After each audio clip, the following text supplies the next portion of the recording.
ధనుసు రాశి వారి ధనాదాయ స్థితిగతులు ఈ వారంలో ఎలా ఉన్నాయండి? మిశ్రమాత్మకంగా కనపడుతోంది. ఎందుకంటే 3 గ్రహాలు శుభస్థానాల్లో, 6 గ్రహాలు వ్యతిరేక స్థానాల్లో ఉన్నాయి. లాభంలో చంద్రుడు, జన్మస్థ శుక్రుడు, తృతీయ కేతువు సహకారాన్ని అందిస్తున్నారు. శ్రద్ధాపూర్వకంగా పనిచేస్తే తక్షణమే విజయం లభిస్తుంది. ప్రతి అడుగు జాగ్రత్తగా వేయండి. అభివృద్ధి వైపే అడుగులు పడాలి. అడుగడుగునా విఘ్నాలు ఎదురవుతాయి. లక్ష్యం పైన దృష్టి ఉంచి లక్ష్యాన్ని చేరుకోవాలి. ప్రత్యక్ష విమర్శలు ఏ సమయంలోనూ చేయరాదు. నిందలు మోపేవారు ఉన్నారు. ఈర్ష్య అసూయలతో పనులకు అడ్డు తగిలేవారు కూడా ఉన్నారు. ప్రశాంత చిత్తంతో మీ పనిపైన మీరు దృష్టి పెట్టండి. ఆ విధంగా ముందుకు సాగితే మంచి జరుగుతుంది. వారాంతంలో సత్ఫలితాలు వస్తాయి. ఇబ్బందులున్నా అంతిమంగా దైవ బలం కాపాడుతుంది. దైవ బలం చేత మీ అభివృద్ధి కూడా చక్కగా ఉంది.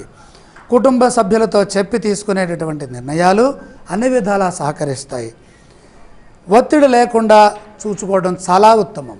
ఈ రాశి వారు పఠించవలసిన స్తోత్రాలు ఏమండి? ఒత్తిడి కనపడుతుంది కాబట్టి తత్తరపాటు లేకుండా మంచి భవిష్యత్తు ఉండాలంటే విష్ణు సహస్రనామాన్ని చదువుకోవాలి. ఆలయ సందర్శన క్రమంలో ఏ దేవీ దేవతలను దర్శిస్తే మంచిదంటారు? శ్రీమన్నారాయణమూర్తి సందర్శనం శ్రేయోదాయకం. ఈ రాశి వారు చేయవలసిన దానాలు ఏవండి? 9వ రాశిలో రాహుగ్రహం ఉన్నది కాబట్టి అనుకోని సంఘటనలు జరుగుతాయి. కాబట్టి చెడు జరగకుండా ఉండటానికి మినుములు దానం చేయండి.